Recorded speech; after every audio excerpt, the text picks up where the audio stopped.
ओम श्री विष्णवे नमः। ओम श्री कृष्णाय नमः।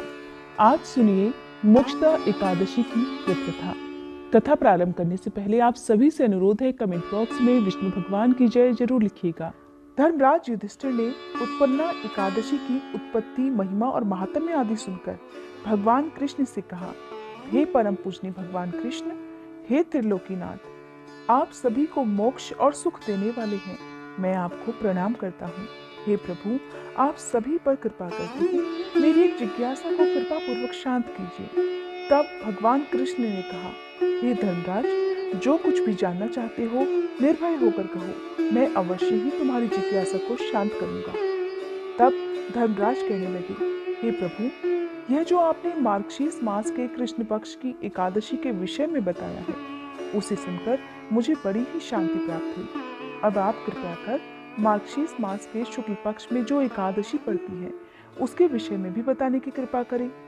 उसका नाम क्या है, उस दिन कौन से देवी देवता की पूजा की जाती है और उसकी पूजन विधि क्या है, इस व्रत को करने से मनुष्य को क्या फल मिलता है। हे प्रभु, मेरे इन प्रश्नों का विस्तार सहित उत्तर देकर कृपया आप मेरी जिज्ञासा को दूर कीजिए, तो आपकी बड़ी कृपा होगी। धर्मराज की बात सुनकर भगवान कृष्ण कहने लगे, हे धर्मराज, तुमने बहुत ही श्रेष्ठ प्रश्न किया है, इसलिए तुम्हारा यश संसार में फैलेगा। मार्गशीर्ष मास के शुक्ल पक्ष की एकादशी अनेक पापों को नष्ट करने वाली है। संसार में इसे मोक्षदा एकादशी के नाम से जाना जाता है। इस एकादशी के दिन श्री दामोदर भगवान का धूप दीप नैवेद्य आदि से श्रद्धा और भक्ति पूर्वक पूजन करना चाहिए। हे कुंती पुत्र, इस एकादशी व्रत के प्रभाव से नरक में गए हुए माता पिता पितर आदि को स्वर्ग की प्राप्ति होती है। हे धर्मराज, अब मैं तुमसे एकादशी व्रत की कथा कहता हूँ, ध्यान पूर्वक सुनो। वैखानस नाम का एक राजा प्राचीन नगर में राज्य करता था। उसके राज्य में चारों वेदों के ज्ञाता और ब्राह्मण रहा करते थे। राजा अपनी प्रजा का पालन पुत्रवत किया करता था। प्रजा भी अपने राजा को बहुत प्रेम करती थी। एक रात को स्वप्न में राजा ने अपने पिता को नरक की यातनाएं भोगते देखा। इस प्रकार का स्वप्न देखकर राजा बड़ा ही व्याकुल हुआ। वह सुबह होने का बेचैनी से इंतजार करने लगा और सुबह होते ही उसने राज पुरोहितों को बुलाकर अपने रात्रि के स्वप्न की बात बताई। कहने लगा, हे ब्राह्मणों, रात को स्वप्न में मैंने अपने पिता को नरक की यातनाएं भोगते देखा है। उन्होंने मुझसे कहा है कि हे पुत्र, मैं घोर नरक भोग रहा हूँ, मेरी यहाँ से मुक्ति कराओ। हे राज पुरोहित जी, जब से मैंने अपने पिता के यह वचन सुने हैं, तब से मुझे चैन नहीं है। अब मुझे राज सुख, ऐश्वर्य, हाथी घोड़े, धन, स्त्री पुत्र आदि कुछ भी सुखदायक प्रतीत नहीं हो रहे हैं। हे राज पुरोहित जी, अब मैं क्या करूं, कहाँ जाऊं? इस दुख के कारण मेरा शरीर तप रहा है। आप सब मुझे किसी प्रकार का तप, दान या व्रत आदि बताएं, जिसे करने से मेरे पिता को मुक्ति प्राप्त हो सके। यदि मैंने अपने पिता को नरक की यातनाओं से मुक्त कराने के प्रयास नहीं किए तो मेरा जीवन तो निरर्थक है। जिसके पिता नरक की यातनाएं भोग रहे हो, उस व्यक्ति को इस धरती पर सुख भोगने का कोई अधिकार नहीं है। हे ब्राह्मण देवों, मुझे शीघ्र ही इसका कोई उपाय बताने का कष्ट करें। इस प्रकार कहकर राजा बहुत व्याकुल हो गया। राजा के आंतरिक दुख की पीड़ा को देखकर और सुनकर ब्राह्मणों ने आपस में विचार विमर्श किया।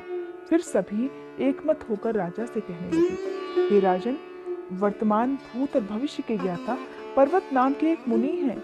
वे यहाँ से ज्यादा दूर नहीं है। अगर आप अपने मन की व्यथा उनसे जाकर कहेंगे तो वे अवश्य ही इसका कोई सरल उपाय आपको बता सकते हैं। राज पुरोहितों की बात सुनकर और उनकी बात मानकर राजा मुनि के आश्रम में गए। आश्रम में अनेक शांत चित्त योगी और मुनि तपस्या कर रहे थे। चारों वेदों के ज्ञाता पर्वत मुनि दूसरे ब्रह्मा के समान बैठे जान पड़ रहे थे। उनके चेहरे से दिव्य तेज झलक रहा था। राजा ने मुनि को दंडवत प्रणाम किया और फिर अपना परिचय दिया।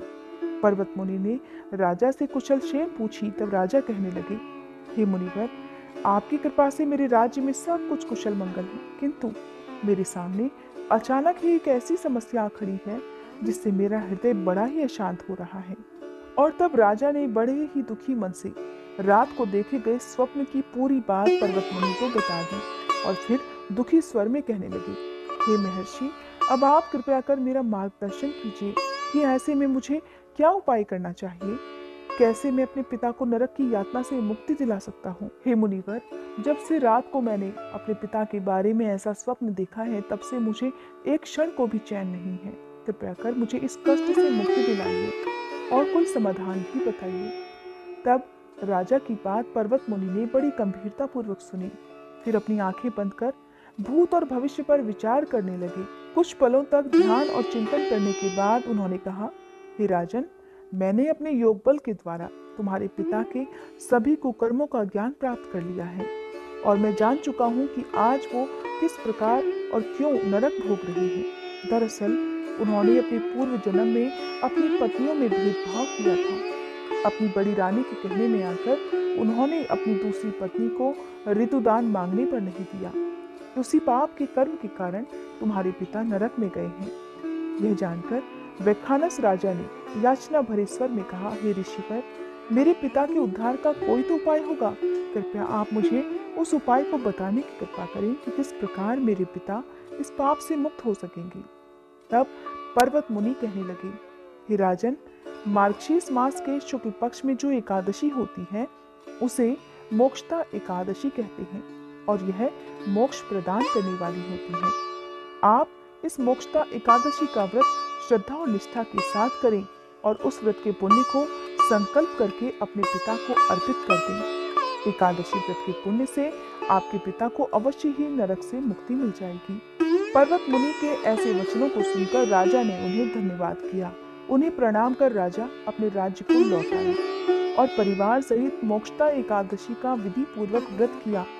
इस व्रत के पुण्य को राजा ने अपने पिता को अर्पित कर दिया और फिर इस व्रत के प्रभाव से राजा के पिता को सहज ही मुक्ति मिल गई। स्वर्ग को प्रस्थान करते हुए राजा के पिता ने कहा, हे पुत्र, तेरा कल्याण हो। इतना कहकर राजा के पिता ने स्वर्ग को प्रस्थान किया। इसलिए हे धर्मराज, जो मनुष्य मार्गशीर्ष मास के शुक्ल पक्ष की एकादशी का उपवास करते हैं, उनके सभी पाप, सभी कष्ट, सभी दुख दूर हो जाते हैं और अंत में वे स्वर्ग लोक को प्राप्त होते हैं। इस उपवास से उत्तम और मोक्ष प्रदान करने वाला कोई भी दूसरा व्रत नहीं। इस कथा को सुनने और पढ़ने से ही अनंत फल की प्राप्ति हो जाती है और यह व्रत मोक्ष प्रदान करने वाला चिंतामणि के समान है, जिससे उपवास करने वाले की सभी मनोकामनाएं शीघ्र पूर्ण हो जाती हैं।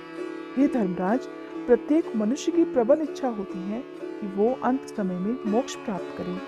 मोक्ष की इच्छा करने वाले भक्तों के लिए मोक्षदा एकादशी का यह दिन अति महत्वपूर्ण होता है। इसलिए मोक्षदा एकादशी के दिन भक्ति भाव और विश्वास के साथ भगवान श्री हरि की पूजा अर्चना करनी चाहिए। यह माता पिता के प्रति भक्ति और दूसरों के लिए पुण्य अर्पित करने की श्रेष्ठ और पवित्र कथा है। मोक्षदा एकादशी का दिन केवल मनुष्यों का नहीं बल्कि उनके पितरों का भी भला करता है। अपने किसी सगे संबंधी मित्र बंधु को भी इस उपवास का फल अर्पण करने से उनके भी पापों और क्लेशों का नाश हो जाता है। सभी प्रेम से बोलिए, विष्णु भगवान की जय।